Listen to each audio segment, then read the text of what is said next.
Hello, listeners. Before we get started, we'd like to thank our brand new sponsor, TextExpander. Communicate smarter with TextExpander. Gather, perfect, and share your knowledge. Recall your best words instantly and repeatedly. Learn more at textexpander.com/podcast. We'd also like to thank ServeNow, a nationwide network of trusted, pre-screened process servers. Work with the most professional process servers who have experience with high-volume serves, embrace technology, and understand the litigation process. Visit servenow.com to learn more. Web 2.0. Innovation. Trend. Collaboration. Software. Metadata. Got the world turning as fast as it can? Hear how technology can help, legally speaking, with two of the top legal technology experts, authors, and lawyers, Dennis Kennedy and Tom Mile. Welcome to the Kennedy Mile Report here on the Legal Talk Network. And welcome to episode 205 of the Kennedy Mile Report. I'm Dennis Kennedy in St. Louis. And I'm Tom Mile in Dallas. In our last episode, we wrapped up 2017 with our version of the ESPN Pardon the Interruption show format. It's a fast-paced and fun show that I recommend to you if you haven't already listened to it. Another tradition we have on the podcast is launching each new year with our own personal technology resolutions. Tom, what's all on our agenda for this episode? Well, Dennis, I am fresh off from my victory in the previous podcast and happy to announce that in this edition of the Kennedy Mile Report, we'll indeed be sharing our 2018 technology resolutions. In our second segment, I'll be asking Dennis some questions about a big change that he is making. I'm excited about that. And as usual, we'll finish up with our parting shots, that one tip, website, or observation that you can start to use the second that this podcast is over. But first up, technology resolutions. This is the time of year when I think everyone, bloggers, podcasters, Instagrammers, everyone out there is posting their predictions for next year. What does the future hold for legal tech? Or telling you the best gifts to get others for the holidays. And while I like all of that, I'm lousy at predictions. I can't stand it. And so we usually take a different approach. And I really like this approach that we take. And we look upon the new year as an occasion for renewal and improvement and discuss our upcoming resolutions technology-wise for the coming year. Also gives us a chance to feel good about ourselves before the new year starts and things start to get real. Dennis, first off, how did you do on last year's tech resolutions? And I guess should people go back to last year's episode to check? Well, I think that I actually did pretty well. And I noticed that we did something different last year, which was we kind of picked 3 words for the year. So mine were prune, master, and learn. And so I know I had some specific examples, but one of the things I like about that approach is that it allows you to say, the first idea I had isn't quite right. There's something else that does fit that category. So I think I actually did pretty well, but I think that in any of these resolutions in technology, accountability is really important, but so is, as I said, the ability to be a little bit flexible and to adapt to circumstances.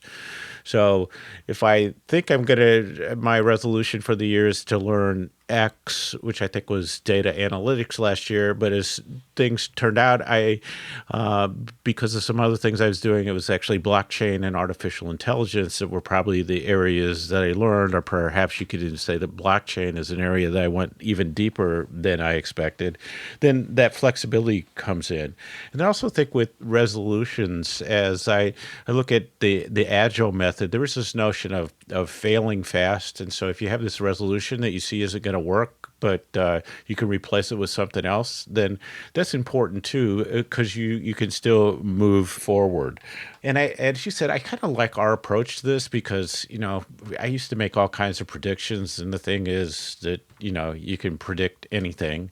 And then the holiday gifts thing, I'm interested in what people recommend that they actually use, but it seems like people are just trying to find like the newest and weirdest thing that they can find, but you never have the sense that people have actually tried some of the things they recommend. So I like the resolutions thing. I think I did okay last year, actually pretty well. How about you, Tom? Well, I think mine was better than I expected, actually. As I was preparing for the podcast, I was thinking that this was really a tough year to get anything done outside of work. Work was really busy this year. Family life was really tough this year.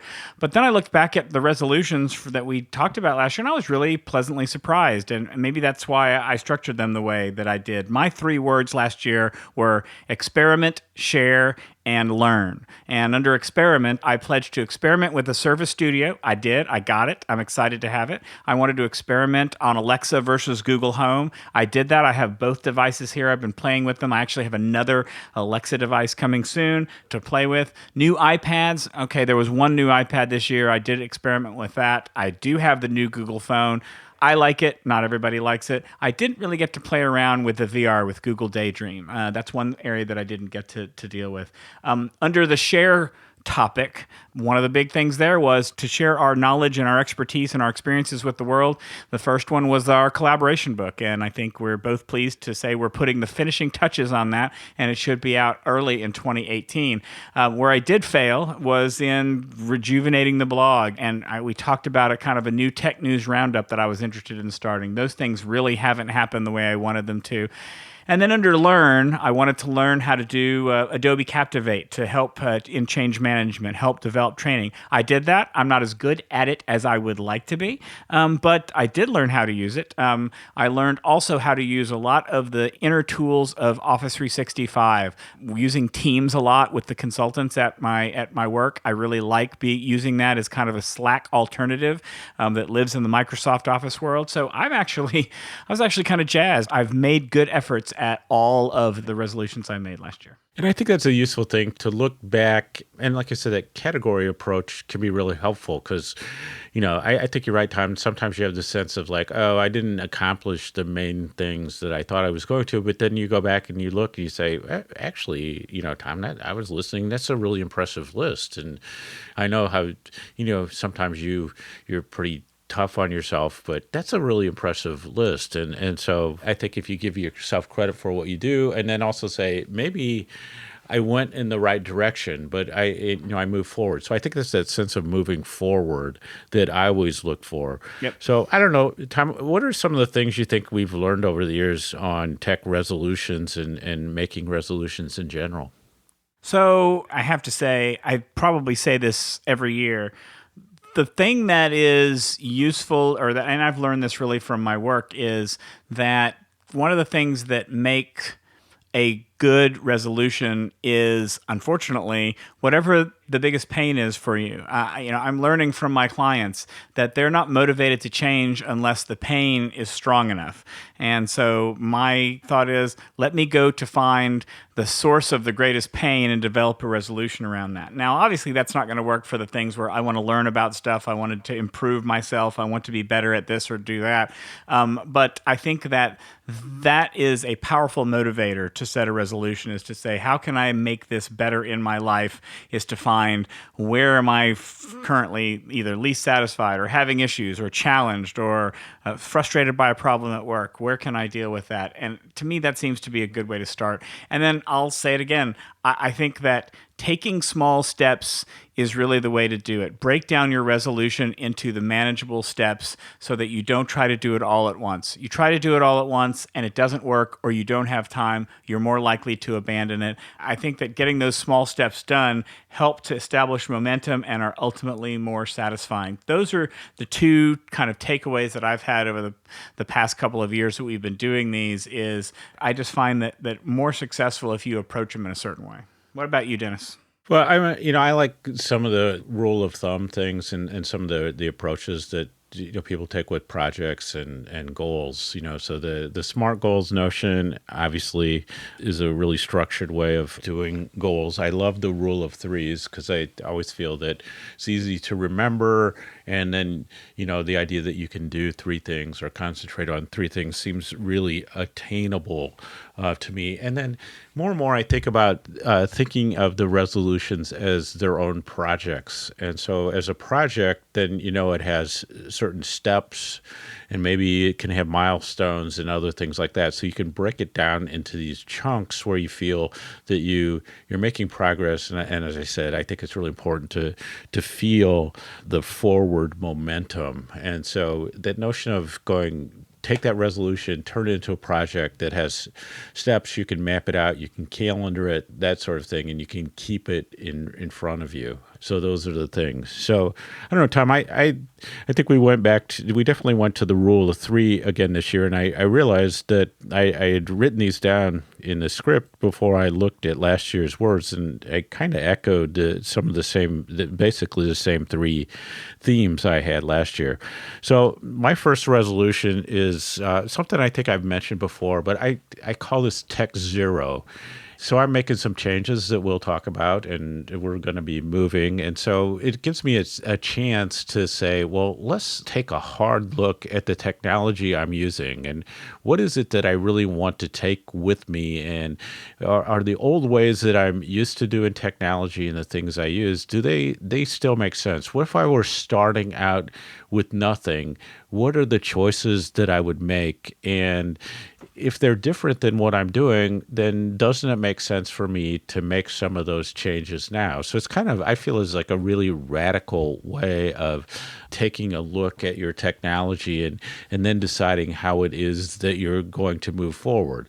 And so I think there's some things that definitely won't change, but other things that I can already tell, like, I'm not sure why I'm doing this because I'm not sure that it works. And then this falls into the pruning category for me, obviously. So like I look and I say, if I'm moving and I have a printer and my wife has a printer, then why am I moving two printers from where I'm at to somewhere else? And, I know my millennial friends think the idea of even having a printer is bizarre. So why would I have two? So that would be the sort of thing where you just start to look at it. And I think I will concentrate mainly on software, but that's the sort of pruning notion. But it's saying, let's just start from the beginning and then kind of think through our technology, and as always use the jobs to be done notion to say, what am I hiring the technology to do as I go forward? And if I understand that, then how are the technologies I now have, how do they even fit into that job to be done? And if they don't, then what do I replace them with? I think that's a great start if you're getting ready to make a change. My first one is actually looking back at the three resolutions that I chose. Two of them are continuations of what I started last year, but this first one sort of feels like the technology version of the I need to lose weight resolution, or the I need to get in shape resolution. It's the one we do every year, or at least the one I do every year, and it never seems to get to the point. And so I list as my first resolution, relaunching, and I put in parentheses, no, really, my return to the internet. And I think that I've been gone from the internet for a long time. I mean, aside from this podcast, my blog hasn't been updated in quite a long time. I'm not as active on social media as I used to be. I really want to change that around. I just haven't had the kind of time. And I think, frankly, it has shown. I feel like part of what I talked about last year was the desire to share information with people. I enjoy doing that. I enjoy going out and looking. I probably have commented on this podcast before that in my current job with information governance, I'm probably farther away from legal technology than I really ever have been in my career. But where I find myself being able to help lawyers or work with lawyers in technology is really talking about the everyday technology that lawyers need. Maybe not the legal technology, but the everyday tools that lawyers can use and how they can put that to work in their practice. I really want to do a better job of communicating that, whether it's through a blog.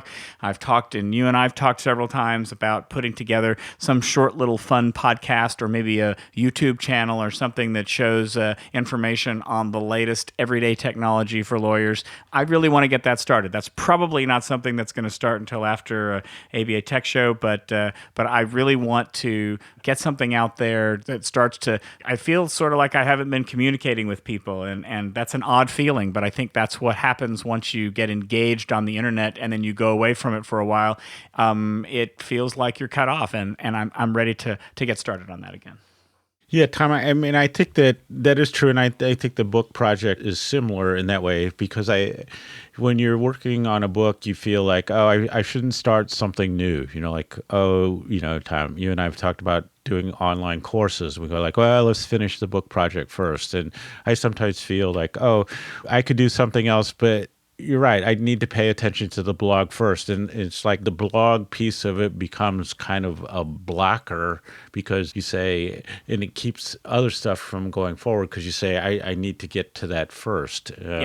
So, yeah, so I think that as we start to think through that approach, and, you and I know I've talked to you, trying to convince you we need to do the Kennedy Mile Insider Report newsletter, which is along the lines of the podcast idea you had, but maybe a simpler thing to do and goes back to both of our early histories in doing newsletters. So I think that I agree with you because kind of polishing the internet presence, because I just feel really scattered, and I'm doing a lot, but it's really scattered. So my resolution number 2 is one of my usual ones. And so I just call it learn one big thing and a few little things too. And so I'm still working on what that's going to be because as I looked at the upcoming year, I said, well, the collaboration book is coming out. So collaboration tools has to be something that I'm learning and talking about and doing that. I'm doing a lot of stuff, some really interesting things that will come out soon on the legal innovation side of things. So innovation and the practice of innovation is definitely something I'll be learning more about. And then I've done some speaking lately on a couple topics that I know I want to learn more about. And, but then I say, if I go by my rule of threes and I have collaboration and innovation, and it makes sense for me practically to do either blockchain or artificial intelligence, but I'm not sure which one, so but I'm trying to figure out one of those things I want to learn a lot more, but I want to also have a couple of other things. And they sort of feel like meta technology subjects rather than to learn more about how to use, a program better or that sort of thing. Although I do have, I think probably one of the smaller things is to learn how to use OmniFocus even better because I really want to develop the notion of projects. So that's sort of the general thing that I do every year is to say, okay, what's the one big thing I'm going to learn? And then can I identify, maybe the cluster of 3 other things that I just want to get better at.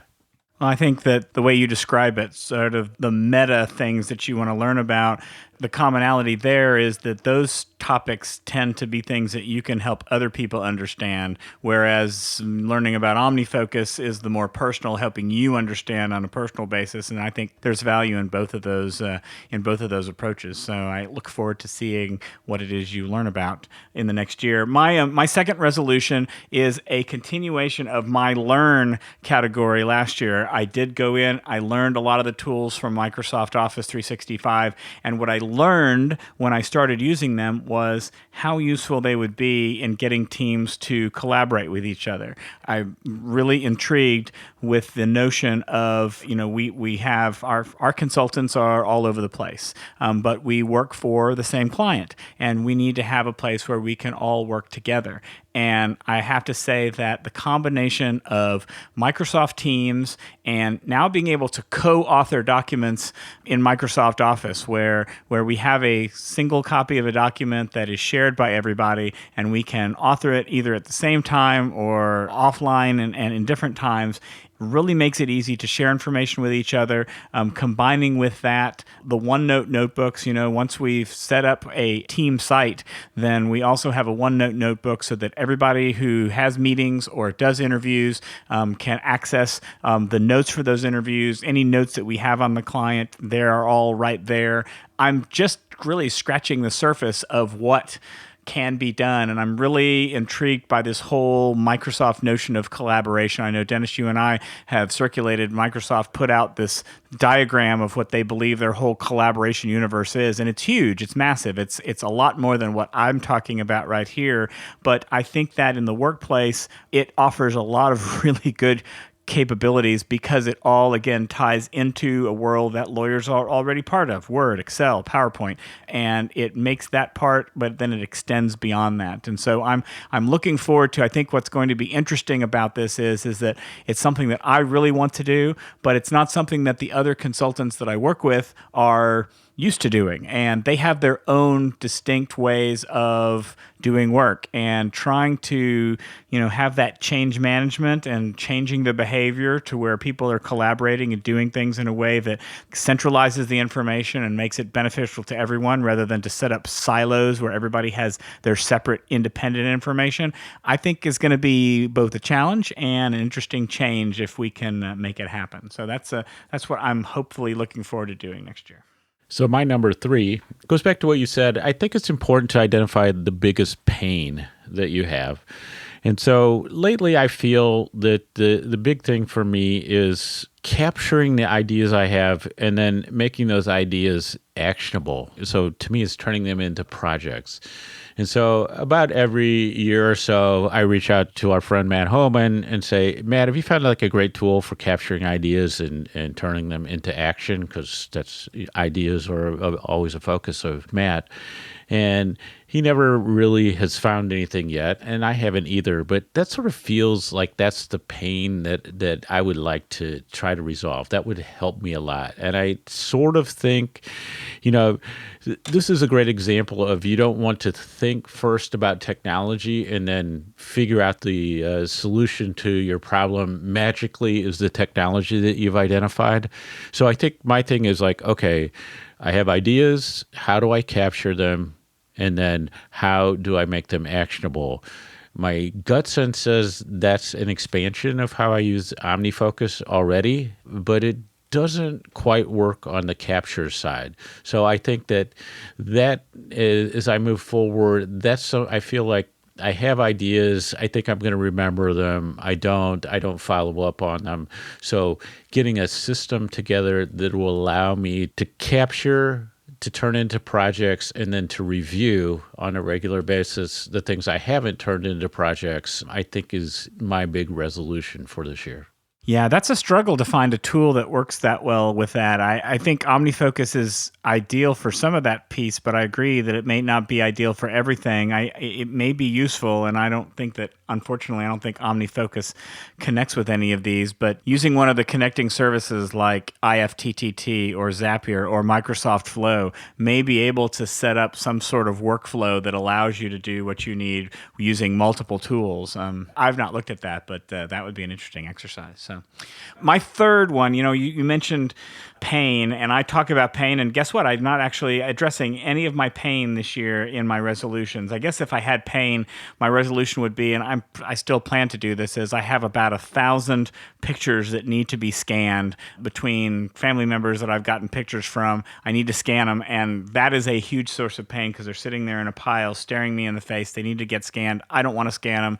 I want to find a good service to send them off and scan them, but it is 1,000 pictures, so it will not be inexpensive. But that's not my resolution. My resolution is, and I really never thought this would be a resolution. I never thought that I would be interested in this, but lately it has grown on me. And it is, I want to explore making my home smarter. And by doing that, using technology to have a smart home. Not sure I'm ready for a smart lock. Don't think that I'm ready for smart water sprinklers. Not even sure that I want the true nature of a smart light bulb, in that I really don't care if my room turns blue or red or anything like that.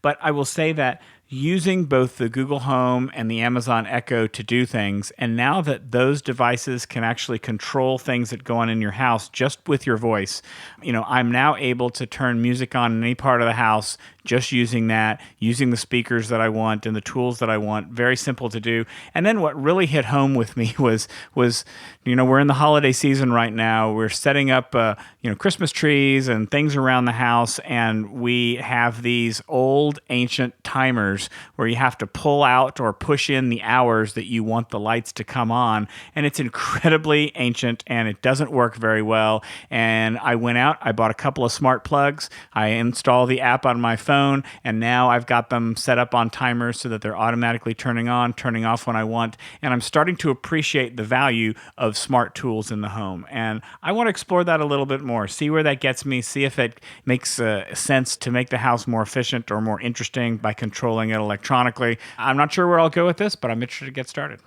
So I think that a lot about your success with resolutions comes from how you follow up on it. And for a lot of people, the notion of having accountability is great. And that, so sometimes you get like a buddy who will kind of check in with you to see how you're doing in exchange for you checking with them to see how they're doing. And that can be helpful. Sometimes if you know somebody well, like I know Tom, like one of the best ways to motivate Tom is for me to say, Tom, I think your number 2 about the collaboration stuff, that's going to happen. I think making your home smarter, I think that's going to happen unless you get distracted by buying a bunch of Bluetooth speakers.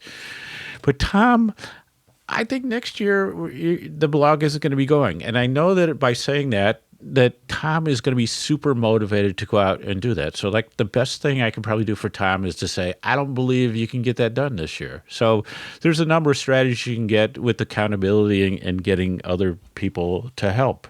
So I don't know if you have any thoughts on my resolutions, since I've kind of judged yours a little bit, Tom. Well, I don't really. I mean, I think that you've chosen resolutions that fit things that you plan to be doing during the year, and I think that's smart. I think that, there are sometimes you can say that resolutions should be outside your comfort zone, but I would argue that having them within your comfort zone is better because it's more likely that you're going to do them. And the fact that you've got things in here that you may be making some changes in your life to reduce your technology, that needs to get done. It's a great idea to do that. Learning stuff about some of these meta topics is a really important thing that I think you want to be doing for the things that you're going to be involved in. So I think that that's one way, I think, to hold yourself accountable is to have it be things that you need to get done. It's things that you want to get done, and I think that makes it a whole lot easier.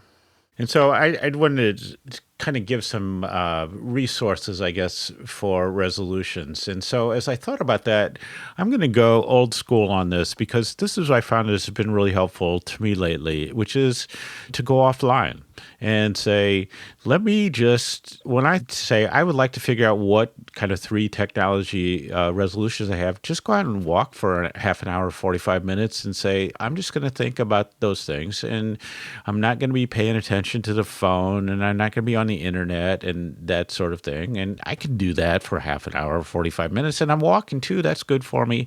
And then I think that you can start to get those ideas and say, this is a possibility, and just get a little quiet time while you're walking. And I think that will really help you with the tech resolutions. Yeah, no, totally agree. So I guess if we were to make one suggestion for our listeners that they resolve to do, I'm thinking it's to call our voicemail questions number next year. Don't you think, Tom? I totally agree with that. That number, again, is 720-441-6820. And frankly, you can get that resolution completed in minutes, frankly. So I think that's the perfect resolution for all of our listeners.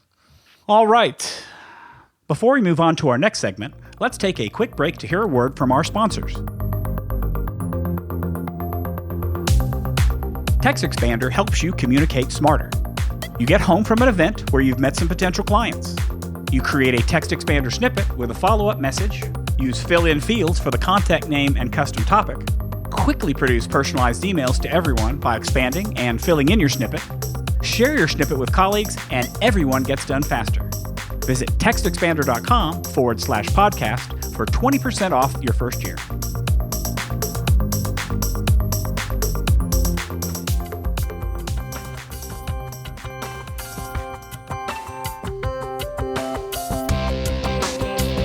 Looking for a process server you can trust? ServeNow.com is a nationwide network of local pre-screened process servers. ServeNow works with the most professional process servers in the industry, connecting your firm with process servers who embrace technology, have experience with high-volume serves, and understand the litigation process and rules of properly effectuating service. Find a pre-screened process server today. Visit www.servenow.com.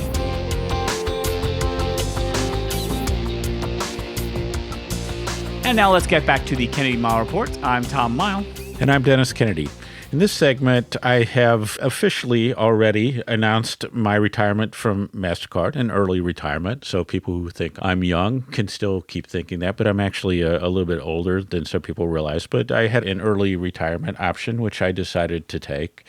And I just wanted to have Tom ask me a few questions about that so people can learn about my future plans. And I've been telling people all I'm doing is retiring from MasterCard. I'm not retiring from anything else. And it's kind of funny. A couple of people immediately reacted when I said I was retiring from MasterCard by saying, "You're still going to keep doing the podcast, right?" And I said, "Yeah, no problem with that," and a lot of other things as well. So I guess, Tom, we're planning to, so I'll be stopping working at MasterCard. My wife and I are planning to relocate to Ann Arbor, Michigan, so the intro of the podcast may change in a few months. But, I've talked a little bit about this, but we thought it might be good for the audience to have you ask me a few questions, and I can talk about some of the things that might be happening with me. Well, so I promise that none of my questions are any gotcha questions. These are pretty much just going to be softballs that let you talk about whatever you want to. And it's interesting because, the concept of early retirement is exciting, but I guess it's also maybe a little bit scary or a little bit unknown, but that also, I guess, can be exciting. So you say that you're just retiring from MasterCard. So what does that really mean? Do you plan to do some kind of work? What are you thinking about in terms of what's next for you in terms of either the law or technology or both? Well, I think that I've been at MasterCard 11 years, which surprises some of my friends who think that's an incredibly long time for me to be at one place, which just shows what a great run it was for me at MasterCard. So in a sense, my wife would like me to take a little bit of a sabbatical and slow down. So there is an element of that. So I do want to take a little bit of a break. And then what I'm doing is not going to surprise anybody, I don't think. I plan to do more writing, more speaking. I'm involved in some projects. And then I think I will, find a place that makes sense in terms of work that probably will be a portfolio of different things, and I'll probably have a home base for that. So I have a number of things I'm talking about, but it'll, like I said, we decided that we're going to downsize, we're going to move to be closer to my dad. And then I've always had this desire to retire or live in a great university town. And we did a little looking, and Ann Arbor, Michigan is the place that we thought made sense for us, very close to my dad, for example, and the rest of my family.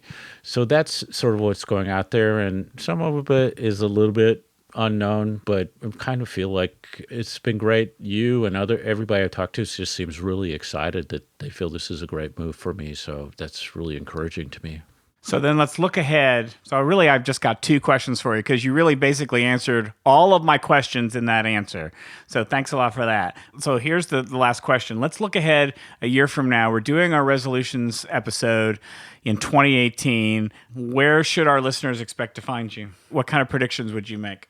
I think where they might find me is I think that so if I look at what I've done over the years, I'm always trying to align what I'm doing with what interests me most.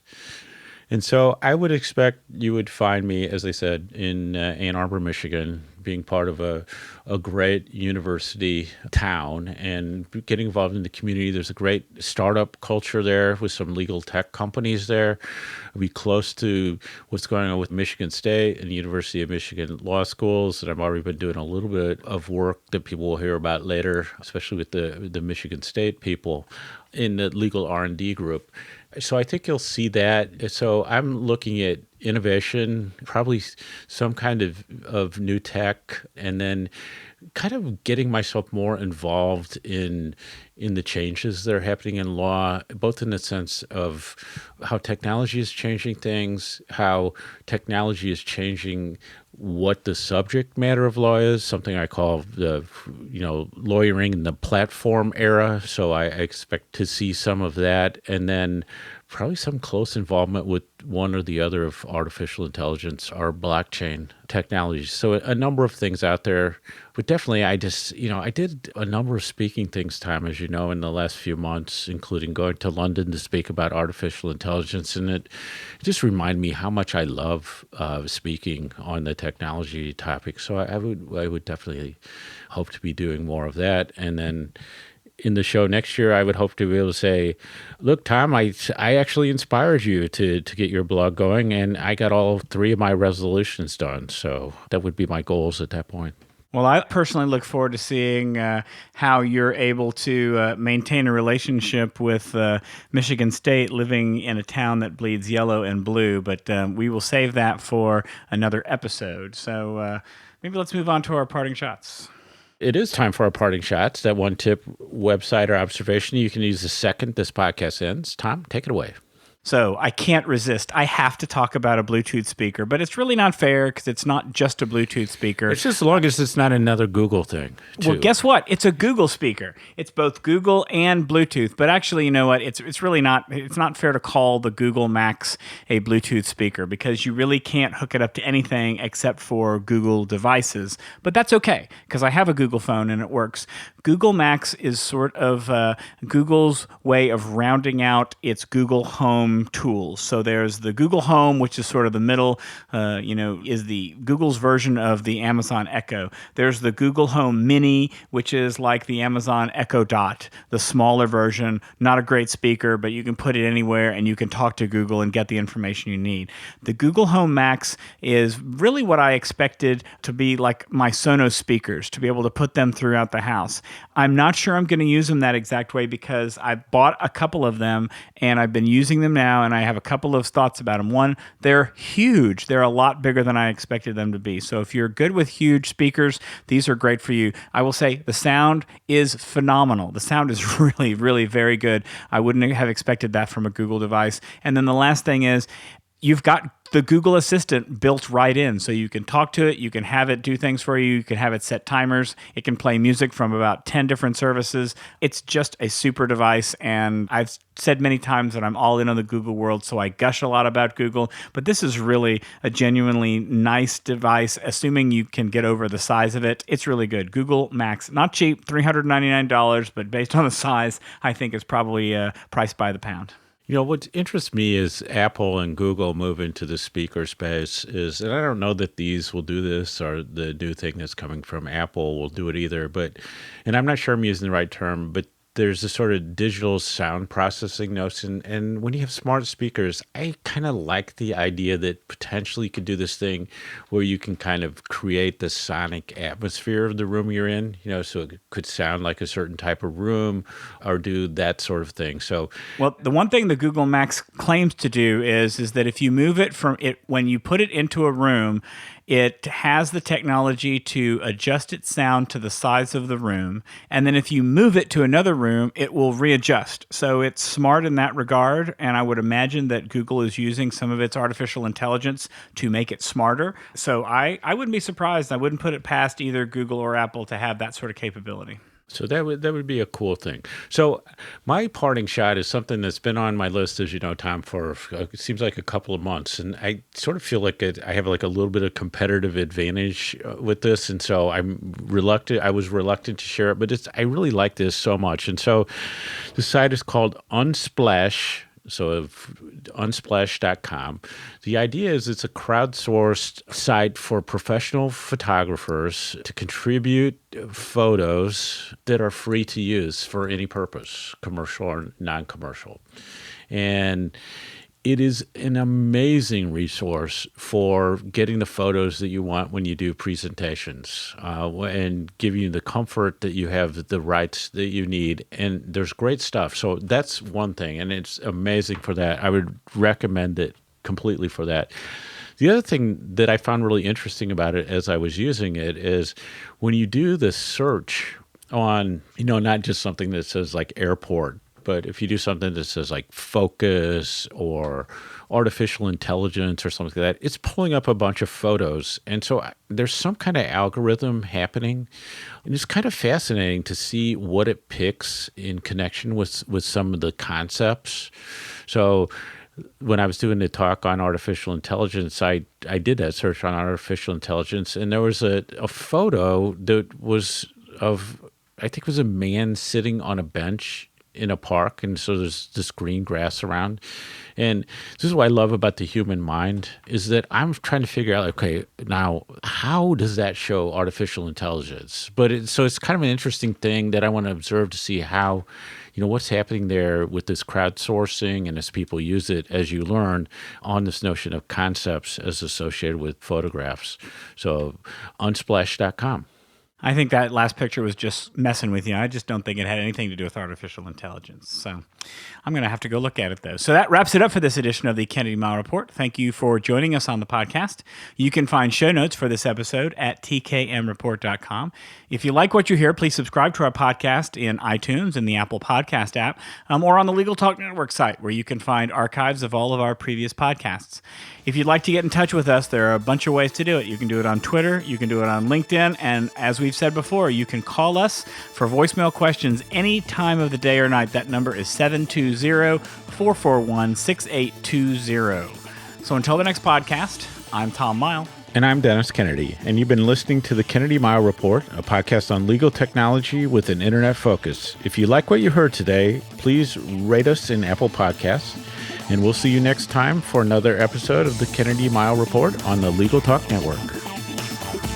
Thanks for listening to the Kennedy Mile Report. Check out Dennis and Tom's book, The Lawyer's Guide to Collaboration Tools and Technologies, Smart Ways to Work Together, from ABA Books or Amazon. And join us every other week for another edition of the Kennedy Mile Report, only on the Legal Talk Network.